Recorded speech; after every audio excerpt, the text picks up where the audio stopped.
款，上一期政变的魔术广受好评。接下来为大家带来第2期。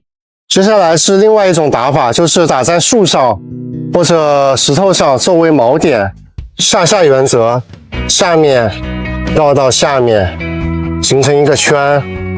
再看一遍，左手在下，右手在上，下面绕到长绳端的下面，形成一个圈。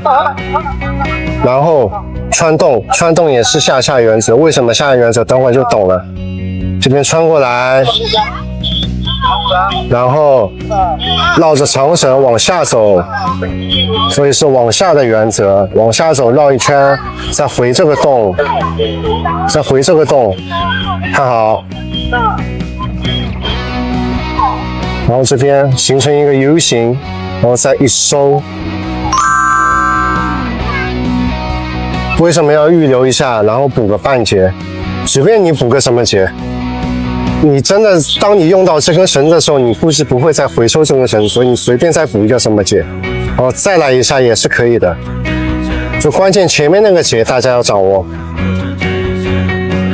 像这种消防节吧，我更愿意叫它消防节。消防24绳节应该其中一种啊，随便怎么叫都不重要。重要的是，危险的时候能保命。以下视频均用6毫米风绳做示范，遇到紧急情况需要用到专业认证过的，尽力省。